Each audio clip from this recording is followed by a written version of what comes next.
Olá, eu sou Vanessa Luz, seja muito bem-vindo, muito bem-vinda. E hoje, esse subtítulo aqui está me chamando muita atenção. Espero que você também se atente a ele. Emoções, Sabia que a você pode trocar linguagem essa tampinha do das álcool por células. essa Ó o tampinha? áudio aberto. Pode ser óbvio para vocês, mas pra mim não era falar sobre tampas estranhas. Bom, deixa eu só fechar aqui.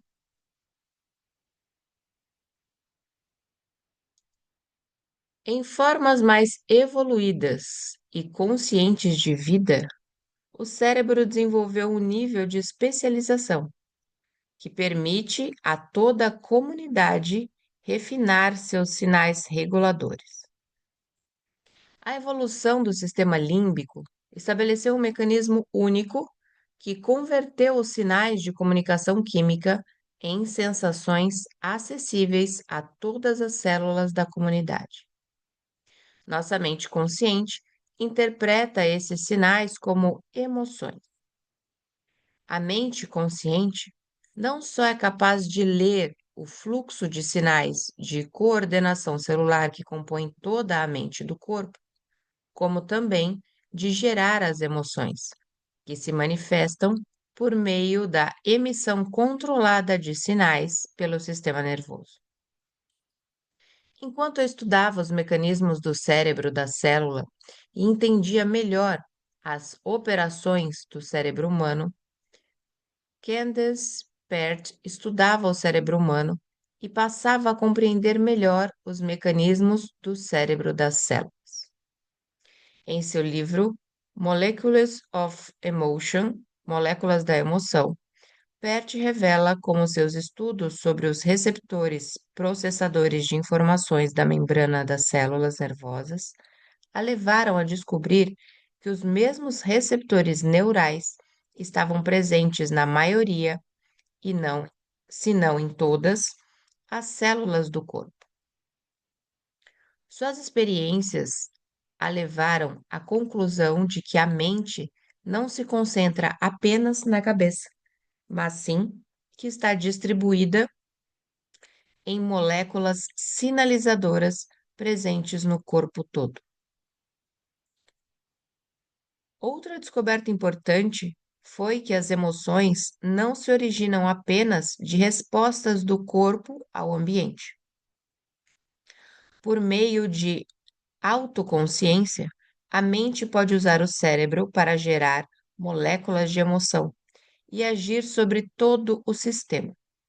Enquanto o uso apropriado da consciência pode tornar um corpo doente mais saudável, o controle inconsciente inapropriado das emoções pode causar muitas doenças. Um assunto que vou abordar com mais detalhes nos capítulos 6 e 7. Moléculas de Emoção é um livro instigante que descreve detalhadamente os processos das descobertas científicas, além de revelar também os esforços dos pesquisadores de tentar introduzir novas ideias ao clube dos cientistas antigos, algo que eu conheço muito bem. Pert, 1997.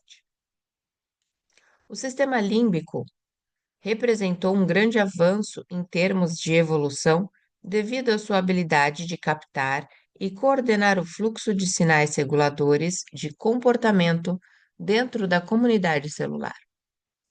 À medida que o sistema interno de sinais evoluía, sua grande eficiência permitia ao cérebro aumentar de tamanho. Com isso, os organismos multicelulares aumentaram seu número de células especializadas em reagir a uma quantidade ainda maior de sinais externos do ambiente. Enquanto as células individuais respondem apenas a percepções sensoriais mais simples, como vermelho, aromático e doce, as habilidades desenvolvidas dos cérebros dos animais multicelulares conseguem combinar todas essas sensações e identificar maçã. Os reflexos comportamentais básicos adquiridos durante a evolução são passados às novas gerações sob a forma de instintos genéticos.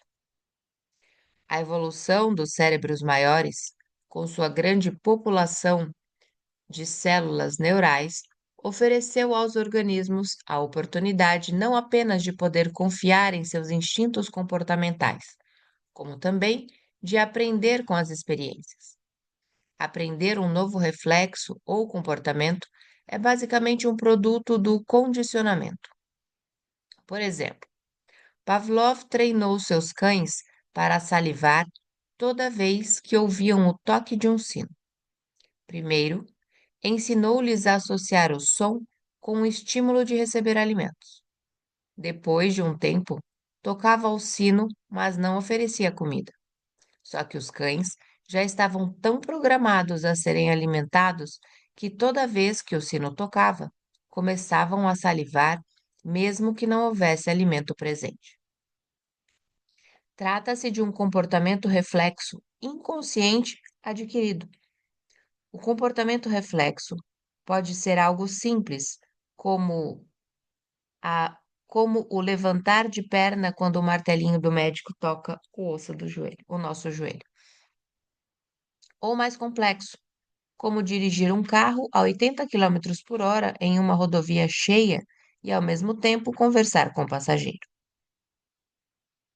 Embora as respostas comportamentais condicionadas possam ser muito complexas, elas não envolvem o uso do cérebro. Por intermédio do processo de aprendizagem condicionada, as reações químicas neurais entre os estímulos e as respostas comportamentais se consolidam para garantir um padrão repetitivo. Essas reações consolidadas se chamam hábitos. O cérebro de animais menos desenvolvidos é condicionado a utilizar respostas habituais aos estímulos. Os cães de Pavlov salivam por simples reflexo, não por intenção consciente. As ações da mente subconsciente são reflexivas por natureza e não governadas pela razão ou pelo pensamento. Fisicamente, esse tipo de mente está associada a atividades de todas as estruturas do cérebro de animais que não têm autoconsciência desenvolvida. Humanos e alguns mamíferos desenvolveram uma região especializada do cérebro associada ao pensamento, planejamento e tomada de decisões, chamada córtex pré-frontal. Essa parte do cérebro parece ser o centro do processamento da autoconsciência. A mente autoconsciente é autorreflexora, um novo órgão sensor que observa nosso comportamento e emoções. Essa mente autoconsciente também tem acesso à maior parte das informações armazenadas em nosso banco de memória. Trata-se de um recurso extremamente importante que nos permite lembrar de todo o nosso histórico de vida e assim poder planejar nossas ações futuras. Além de ser autorreflexora, a mente autoconsciente é extremamente poderosa.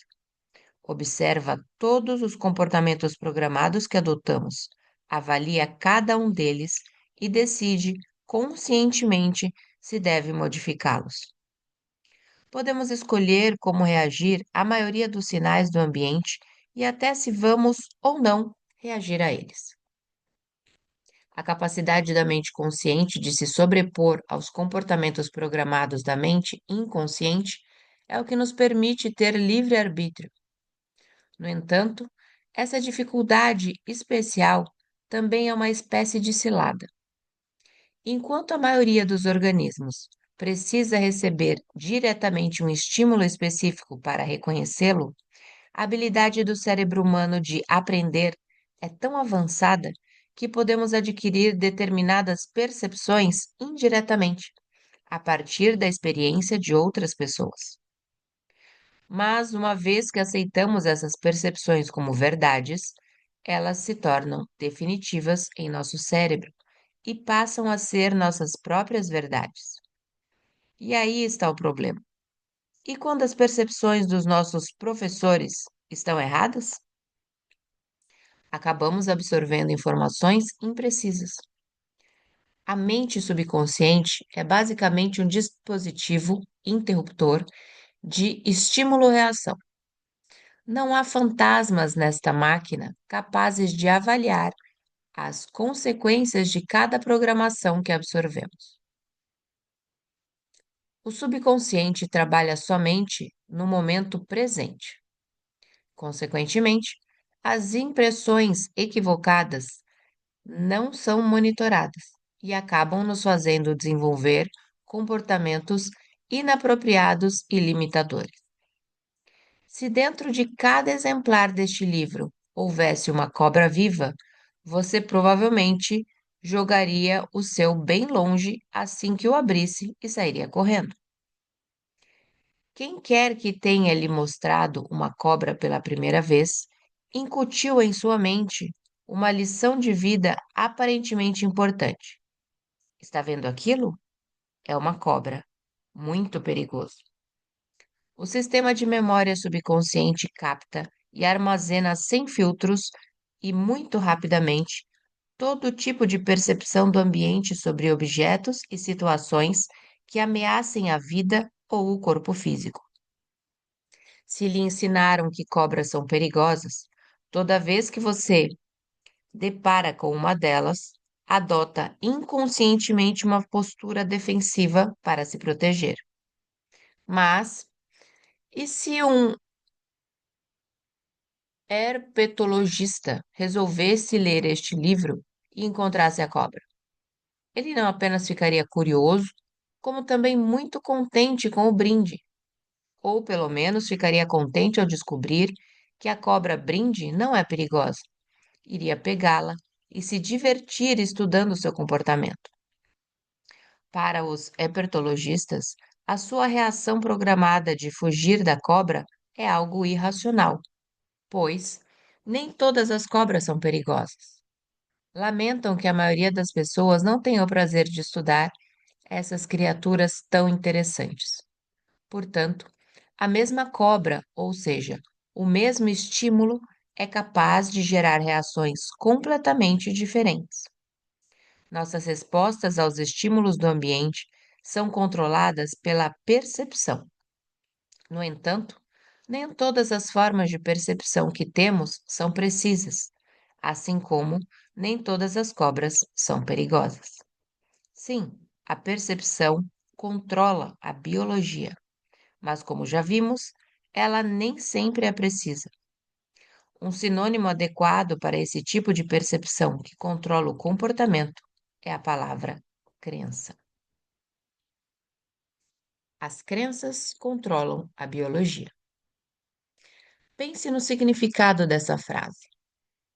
Temos a capacidade de avaliar conscientemente nossas respostas aos estímulos do ambiente e de modificar determinadas reações arraigadas em nosso sistema a qualquer momento, bastando para isso manipular a poderosa mente subconsciente.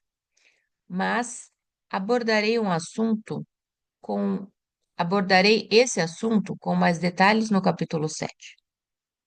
O mais importante é termos consciência de que nossos genes ou nosso comportamento autodestrutivo não são algo definitivo e imutável a que estamos presos.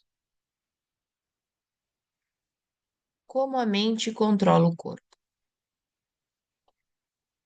Minha teoria de como as crenças controlam a biologia baseia-se em meus estudos de clonagem de células endoteliais, que fazem parte da parede dos vasos sanguíneos. Esse tipo de célula monitora detalhadamente o ambiente ao seu redor e modifica seu comportamento com base nas informações que obtém. Quando eu lhes fornecia nutrientes, elas se moviam em direção ao alimento abertas e receptivas. Já quando eu estabelecia um ambiente tóxico, elas se afastavam do estímulo que recebiam e tentavam estabelecer uma barreira contra os agentes nocivos. Minha pesquisa se concentrou nos dispositivos da membrana, que controlam essas mudanças de comportamento. O primeiro dispositivo que estudei tem um receptor de proteína que responde ao estímulo da histamina, uma molécula que o corpo usa e que funciona de maneira semelhante à de um alarme de emergência. Descobri que há dois tipos de dispositivos, o H1 e o H2, que respondem ao mesmo sinal de histamina. Quando ativados, os interruptores com receptores de histamina H1 provocam uma reação de proteção semelhante à das células cultivadas em ambiente com elementos tóxicos. Os interruptores que contêm receptores de histamina desencadeiam uma reação de crescimento à histamina semelhante à das células cultivadas em ambiente com nutrientes. Descobri também que o sinal de resposta às situações de emergência do corpo, a adrenalina, tem dispositivos que respondem a dois receptores diferentes sensíveis a ela, chamados alfa e beta. Esses receptores provocam nas células o mesmo tipo de comportamento que a histamina. Se o receptor suprarrenal alfa pertence a um dispositivo PIN, provoca uma reação de proteção assim que capta a presença da adrenalina. Já quando o dispositivo tem um receptor beta, o mesmo sinal de adrenalina ativa uma reação de crescimento. Lipton, 1992. Tudo isso é muito interessante, mas minha maior descoberta ocorreu quando introduzi simultaneamente histamina e adrenalina nas culturas. Descobri que os sinais de adrenalina emitidos pelo sistema nervoso central são mais potentes e cancelam a influência dos sinais de histamina produzidos localmente. É onde entra a lei da comunidade que descrevi. Imagine que você trabalha em um banco e que o gerente lhe deu uma ordem, mas o presidente ou o CEO lhe dá uma ordem contrária. A qual dos dois você irá obedecer? Se tem intenção de manter o emprego, o melhor é obedecer ao CEO. Em nosso corpo, ocorre o mesmo tipo de prioridade. As células seguem as instruções do sistema nervoso central, mesmo que estejam em conflito com os estímulos locais. Fiquei muito satisfeito com o resultado das pesquisas, pois revelaram, em nível celular, uma realidade dos organismos multicelulares. A mente, agindo por intermédio da adrenalina do sistema nervoso central, é mais forte que o corpo, sinais de estamina local. Minha intenção era divulgar as implicações de minhas experiências em uma publicação acadêmica, porém, meus colegas quase tiveram apoplexia quando souberam que eu iria mencionar uma teoria sobre a conexão corpo-mente em uma tese sobre biologia celular. Fiz então uma menção sobre a compreensão do significado do estudo, mas não pude explicar o assunto em detalhes. Ninguém queria que eu incluísse as implicações de minhas pesquisas, porque a mente não é um conceito academicamente aceitável na biologia. Os biocientistas são totalmente newtonianos. Para eles, tudo o que não existe como matéria não merece consideração. E como a mente é uma forma de energia não específica, não é relevante. O universo da mecânica quântica, porém, já provou inúmeras vezes que essa crença é equivocada. Placebos, o efeito da crença. Mesmo superficialmente, todo aluno de medicina aprende que a mente tem influência direta sobre o corpo e sabe que as pessoas se sentem melhor quando pensam, ainda que não seja verdade, que estão tomando medicamentos. A cura ou a melhora pela ingestão de pílulas de açúcar é classificada como efeito placebo. Meu amigo Robbie Williams, fundador da Physica, um sistema psicológico de tratamento com base em energia, sugere que o melhor termo a ser usado nesses casos é efeito percepção. Eu prefiro chamar de efeito crença, para enfatizar que nossas percepções, sejam elas precisas ou não, tem grande impacto sobre nosso comportamento e nosso corpo. Considero o efeito crença uma prova da habilidade de cura da mente e corpo. No entanto, por se tratar de algo que ocorre apenas na mente, o efeito placebo tem sido associado pela medicina a algo que só funciona com charlatões ou, na melhor das hipóteses, com pacientes fracos e sugestionáveis. Mas o assunto é abordado muito rápida e superficialmente nas escolas de medicina. Os professores passam logo as matérias que tratam das verdadeiras ferramentas modernas, as drogas e a cirurgia. Infelizmente, isso é um grande erro. O efeito placebo deveria ser um dos principais tópicos de estudo para estudantes de medicina. Os médicos deveriam ser treinados para reconhecer o poder de nossos recursos internos e não para considerar o poder da mente como algo simples e inferior ao poder dos elementos químicos ou de um bisturi. Está na hora de deixarem de lado sua convicção de que o corpo e seus membros são desprovidos de inteligência e que precisamos de elementos externos para manter a saúde. O efeito placebo deveria ser alvo de pesquisas patrocinadas. Se os pesquisadores descobrissem como utilizá-lo, poderíamos ter uma ferramenta mais eficiente, à base de energia e sem efeitos colaterais, para tratar as doenças. Os profissionais que utilizam a energia como instrumento de cura afirmam já ter essas ferramentas. Porém, como cientista, acredito que,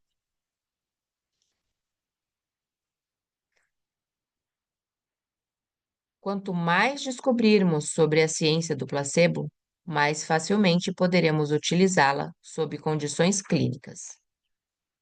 Creio que este desprezo da medicina em relação à mente seja resultado não apenas do pensamento dogmático, mas também de aspectos financeiros.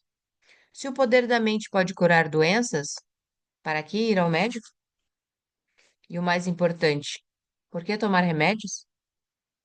Para meu desgosto, descobri recentemente que a indústria farmacêutica vem estudando os pacientes que reagem ao tratamento de pílulas de açúcar com o objetivo de eliminá-los das experiências médicas.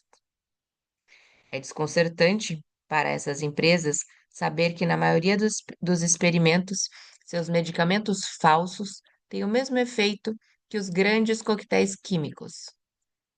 Greenberg, 2003.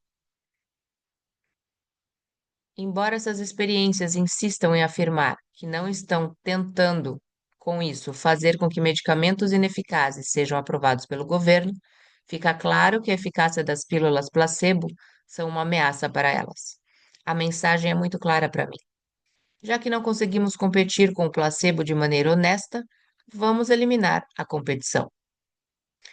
É engraçado pensar que os médicos não são treinados para lidar com o efeito placebo, pois alguns historiadores afirmam categoricamente que a história da medicina é a história do placebo. No início, os médicos não dispunham de métodos eficazes para curar as doenças.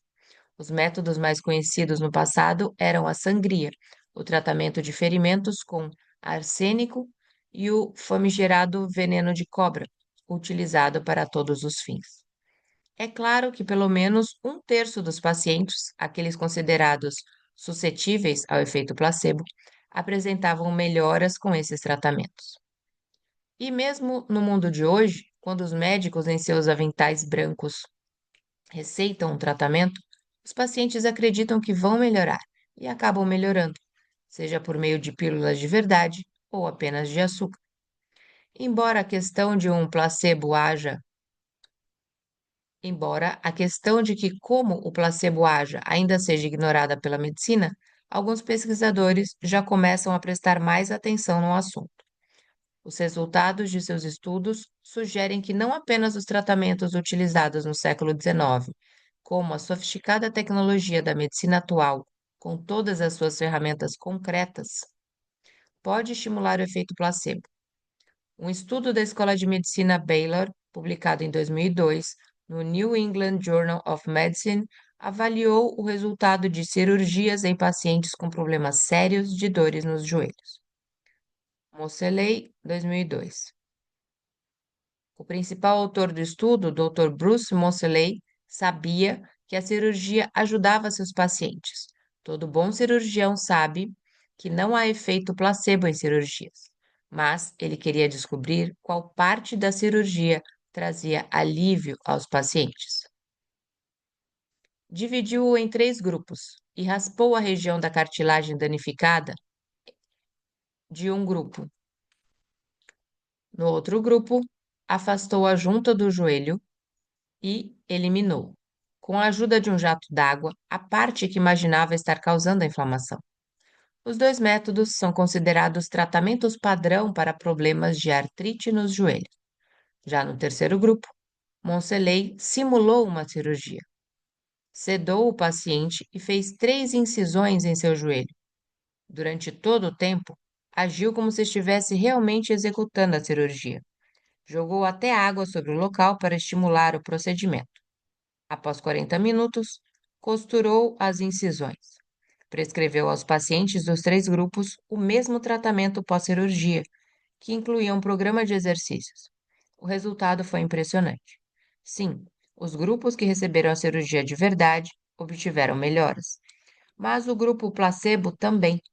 A conclusão é que, apesar de serem realizadas mais de 650 mil cirurgias em joelhos com artrite por ano, cada uma delas por cerca de US$ 5.000, uma coisa ficou muito clara para Monseley, que declarou: minhas habilidades de cirurgião não resultaram benefício algum para esses pacientes. O único efeito em todas elas foi o placebo. Vou ficar por aqui e amanhã damos continuidade.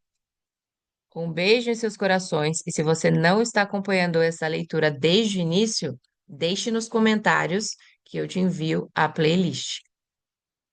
Até a próxima leitura.